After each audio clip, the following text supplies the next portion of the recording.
ये गरीब मजदूर किसान सरपंच पंचायत सभी की एक साथ लड़ाई है। ये कोई एक बिरादरी एक सरपंच की लड़ाई नहीं। इन्होंने ये गांव की जो पंचायतें हैं ये गांव ने बनाई है। अगर सरकार में ऐसी ताकत है तो इन एमएलए मंत्रियों को रोको।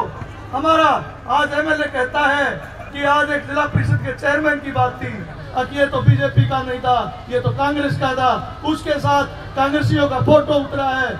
इससे भी हमें डर लगने लगा कि आज हम इसके पास बैठे थे, कल को ये फोटो दिखाएगा ये हमारा है। सरपंच सरकार का होता है। देखिए सरकार के पास हम नहीं जाएंगे तो कार्य कहां से कराएंगे? फोटो दिखाने से कोई वो नहीं होता। सरपंचों को इस सरकार ने बेहुदा बनाने का काम किया है, लेकिन सरपंच बेहुदे नहीं है। आज सरपंच इस सरकार की बिल्कुल जड़ें हिला देगी भाई। पहले सरपंच थे भाई सीएम हाउस में घुस गए थे, सीएम हाउस में मंत्री धनखड़ की कुर्सी ला दी थी भाई। सरपंच बहुत बड़ी पावर है, कहे सरपंच पावर में छोटी मानते हो। अपनी पावर का इस्तेमाल करो भाई। हमारे सामने एमएलए मंत्री कुछ नहीं है। सरपंच गांव का सीधा विकास कराता है, एमएलए मंत्री सीधा विकास नहीं करा सकते क्योंकि एक सीढ़ी होती है। इस भारत देश में तीन ही चीज ऐसी है, सरपंच, प्रधानमंत्री और मुख्यमंत्री। और तो ये वैसे है भाई क्योंकि सरपंच चेक काटता है, सरपंच गांव के दुख सुख की बात को साथ लेके चलता है, गरीब मजदूर किसान की बात लेके चलता है। आज कोई एमएलए बता दो सिर्फ पार्टी की बात करता है। सरपंच जनहित के लिए अपनी जी जान की बात ही लगाता है। अगर खाने का ऊपर भी बैठा है, गांव का कोई आदमी ये कहता है कि मेरे साथ ये विपता है, सरपंच भागा भागा जाता है, अपने कार्य छोड़ता है, अपने घर से पैसे खर्च करता है। और ये सरकार सरपंच को बिल्कुल बेहुदा बनाने का कार्य कर रही है। हमने इस सरकार के खिलाफ सुन दो भाई, ओ भाई एक बात सुनो, आपने इस चीज से घबराना नहीं है। ये कुछ भी नहीं है। इस सरकार ये तोतला जो आज कहता है कि ये चौधरी देवीलाल का कार्य था, राइट टू रिकॉल। अरे चौधरी देवीलाल तो बहुत अच्छे नेता थे, आपने तो चौधरी देवीलाल का नाम बिल्कुल बट्टे में मिला दिया। ये तोतला जो आज कहता है मैं इसको लेकर आया हूँ, हम जब तक इसका विरोध नहीं करेंगे, आज कहीं भी आ जाता है हम इसको फूल माला पहनाते हैं। ये क्यों भाई? जब तक हम एकजुट नहीं होंगे। एमएलए कहीं आ जाता है, विधायक जी क्या कार्य किया है विधायक जी ने? आज ये तोतला जो डिप्टी सीएम बोलता है अपने आप को, मालवी गांव में आया, मेरे बड़े गांव सामड़ो कला में आया, वहां पे झूठी घोषणा भी नहीं करी गई इस पर। एक कहता है कि जुलाना के अंदर 70% पानी की जो दिक्कत थी वो दूर होगी। कहाँ है वो 70%? 70 का 80% आज दुगनी होगी हमारे गांव में पानी निकासी। बताओ, आधा तो बुआरा भी रह गया किसानों का भाई, कहाँ गया वो पानी? कोई भी आदमी ये नहीं कहता कि हाँ विधायक जी या मंत्री जी आप कैसे बोलते हो। हमारा विधायक स्टेज पे बोलता है मैं मंत्री तो नहीं बनता लेकिन मंत्री की फीलिंग लेता हूँ। अरे मंत्री क्या है, एक आम आदमी भी अगर संघर्ष करेगा वो भी हल्के का विकास करा सकता है। आप तो एक एमएलए हो, आप इस सरकार के साथ लड़ झगड़ कर जुलाना हल्के के लिए बजट लेके आओ, लेकिन उसके बस की बात नहीं। वो तो चंडीगढ़ जाता है और डिप्टी सीएम के पास बैठ के एक सेल्फी ले लेता है, उसमें कुछ उदाहरण है, लोग दिखावा है, अब देखो मेरी सेल्फी। आज एक संघर्ष की बात थी चाबरी धरने के ऊपर, वहां पे जाके ये कहता है ये मेरे बस की बात नहीं। उन लोगों ने आपकी तरह एक संगठन बनाया, सरकार से लड़ाई लड़ी, आज वहां पर कट भी मिला। तो आपने इस सरकार से घबराने की जरूरत नहीं है। एमएलए हमारा कुछ नहीं, ये जबरू है जबरू, ये तो बिल्कुल किसी भी खाते का नहीं है, इससे डरना नहीं है, ये कुछ नहीं कर सकता। ये सिर्फ 1 साल का 1.5 साल का मेहमान है, ये सिर्फ झूठी घोषणाओं के अलावा कुछ नहीं करता। हमारे पीछे सरपंच बने हैं, वेदपाल सरपंच सिवाया से, लोगों को यह होता है कि इनके पास हाजिरी मारो पैसा मिलता है। अगर 2-3 साल वो इस सरकार में रहा, एक भी पैसा विधायक ने या डिप्टी सीएम ने उसको दिया हुआ HRDF का नहीं, ये सिर्फ पैसा आ जाता है मनरेगा का, ये हमने कर दिया। हमारे डिस्ट्रिक्ट प्लान का जो पैसा आता है उस पे एमएलए ये कहता है कि ये पैसा मैंने दिलाया।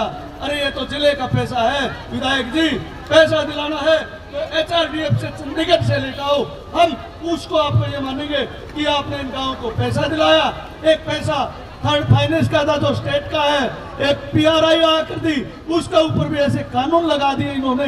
जो सेंटर की स्कीम थी, विधायक कहता है ये पैसा मैंने दिया, वो पैसा ऐसा पैसा था जिसमें जनहित में कोई भी कार्य गांव का टूट फूट का है, नाली का है, पानी का है, उससे सरपंच अपनी मर्जी से गांव की जो समस्याएं होती थी, बुजुर्ग जो समस्याएं रखते थे, उनका हल करता था। लेकिन इस सरकार ने उसको भी नहीं छोड़ा।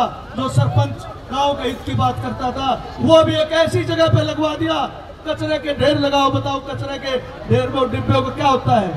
बिल्कुल गलत है। इस चीज का हमें संघर्ष करना पड़ेगा। ये डिप्टी CM ये तोतला कुछ नहीं है, ये तो एक गद्दार है और इस गद्दार का विरोध करना पड़ेगा।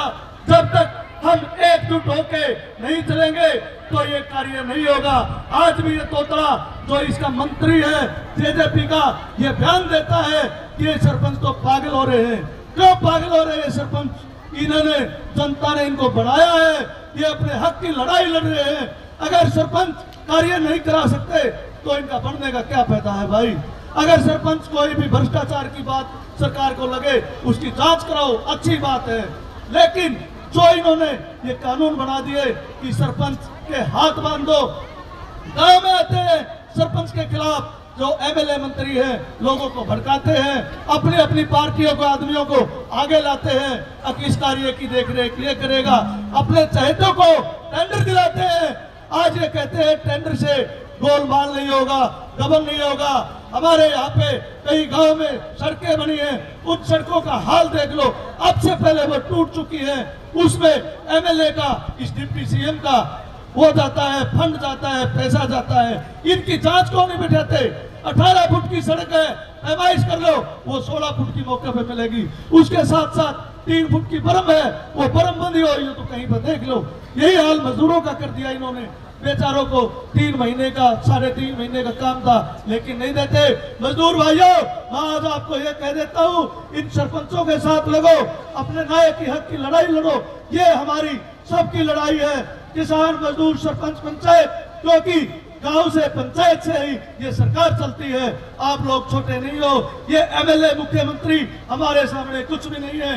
मैं अपने इन सरपंच भाइयों को एक निवेदन करूंगा कि आज जो ये मजदूर भाई, किसान भाई आपके साथ बैठे हैं, इनके हित की भी बात करना, कभी भी गरीब मजदूर का साथ नहीं छोड़ना, क्योंकि जहाँ पे गरीब होता है वहाँ पे भगवान निवास करता है। गरीब मजदूर जब तक एक साथ रहेंगे, हम इस सरकार की नींद को हिला देंगे। आपको घबराने की जरूरत नहीं है, ये सरकार आनी जानी चीज है। जब हम गरीब मजदूर, सरपंच, पंचायत सभी एक हो जाएंगे, इन सरकार को ये आभास हो जाएगा कि आज इस कानून को वापस लो। ऐसी क्या मजबूरी थी जो इस सरकार ने हमारे समय में इस कानून को लगाया था और फिर वापस लिया? क्या कारण था? वो एक ही कारण था, हमारा संगठन इतना मजबूत था। हमने चंडीगढ़ को जाम बना दिया था, सीम हाउस के अंदर जाके नारे लगाए थे, हम घबराए नहीं। मंत्रियों ने हमें प्रलोभन दिया कि प्रधान जी आपके गांव में इतना पैसा दे देंगे, धरना खत्म करवा दो, लेकिन हम टूटे नहीं भाई। जहाँ पे गरीब मजदूर बैठा है, इनकी मांग को साथ लेके बिल्कुल साथ चलना है। यहाँ पे कोई जात बिरादरी की बात नहीं आनी चाहिए। यहाँ पे सिर्फ न्याय के खिलाफ, न्याय के हक की लड़ाई के लिए आवाज उठनी चाहिए और घबराने की जरूरत नहीं है भाई। बिल्कुल हम साथ चलेंगे। जो हमारे डॉक्टर भीमराव ने एक संविधान बनाया था, आज तक उन गरीबों को कोई संविधान नहीं बना। सरकारें पीछे भी रही है। मैं इन गरीब मजदूरों को एक बात बताना चाहता हूँ। बताओ, इस सरकार में, बीजेपी की सरकार में, JJP की सरकार में किसी गरीब आदमी का मकान पास होया तो बता दो भाई। उल्टा सरकार थी, पीछे सरकार थी, 10-10 बार मकान पास हुए हैं। गरीब आदमी बता दो भाई। आज इनके ऊपर एक कानून बना दिया, ये कार्य करते हैं, लेकिन वो कहते हैं कि चंडीगढ़ से हाजिरी लगेगी, फोटो उतारो। अगर उनका वो सिस्टम नहीं चलता तो इन मजदूरों की दाढ़ी काट दी जाती है। इनकी क्या गलती है बताओ? आप लोगों ने, सरपंचों ने मिलके इनकी आवाज को भी उठाना है। जो गरीबों के साथ, पंचायतों के साथ अन्याय हो रहा है, किसानों के साथ, क्योंकि आज 36 बिरादरी एक है। ये तो पीछे लोग थे जो समझदार नहीं थे, जो बिरादरियों में तालमेल कर दिया। आज 36 बिरादरी एक है, कोई पार्टी कोई वो नहीं। हमारा वो होगा भाई जो हमारे हित की बात करेगा, नहीं तो एमएलए हो चाहे मंत्री हो, आज उस जबरी को बीच में बुला लो। अगर वो कोई बात करते तो गारंटी देता हूँ, अगर वो हमारा हितैषी है तो हमारे बीच में आए और आवाज को उठाए। वो कुछ नहीं मुर्गी चोर है भाई, उसने तो अपनी मुर्गी है सीमन लिए और अपनी एक की दो बना ली भाई। मैं गारंटी कहता हूँ, उस जबरू को कह दियो राधे सरपंच तेरे खिलाफ ये कह रहा था, अगर मेरा कुछ बिगाड़ दे तो गारंटी दो हूँ। और आने दो समय उसको इतने टमाटर 82 टमाटर गड़े टमाटर इलेक्शन के टाइम पे हम मारेंगे भाई, उसको गांव में नहीं घुसने देंगे। अगर उसने सुधरना है तो इस किसान की, पंचायतों की, गरीबों की मांगों को पूरा करवाओ और उनके लिए लड़ो। ये जबरू वबरू कुछ नहीं भाई, और ये सरकार भी कुछ नहीं। ये जनता जनार्दन है, अगर जनता जागी तो सब कुछ ला देगी भाई। ये डीसी एसपी ये सब हमारी सेवा के लिए है भाई, हमारे नौकर है। ये मुख्यमंत्री ये हमारा नौकर है, इसको जनता चुनती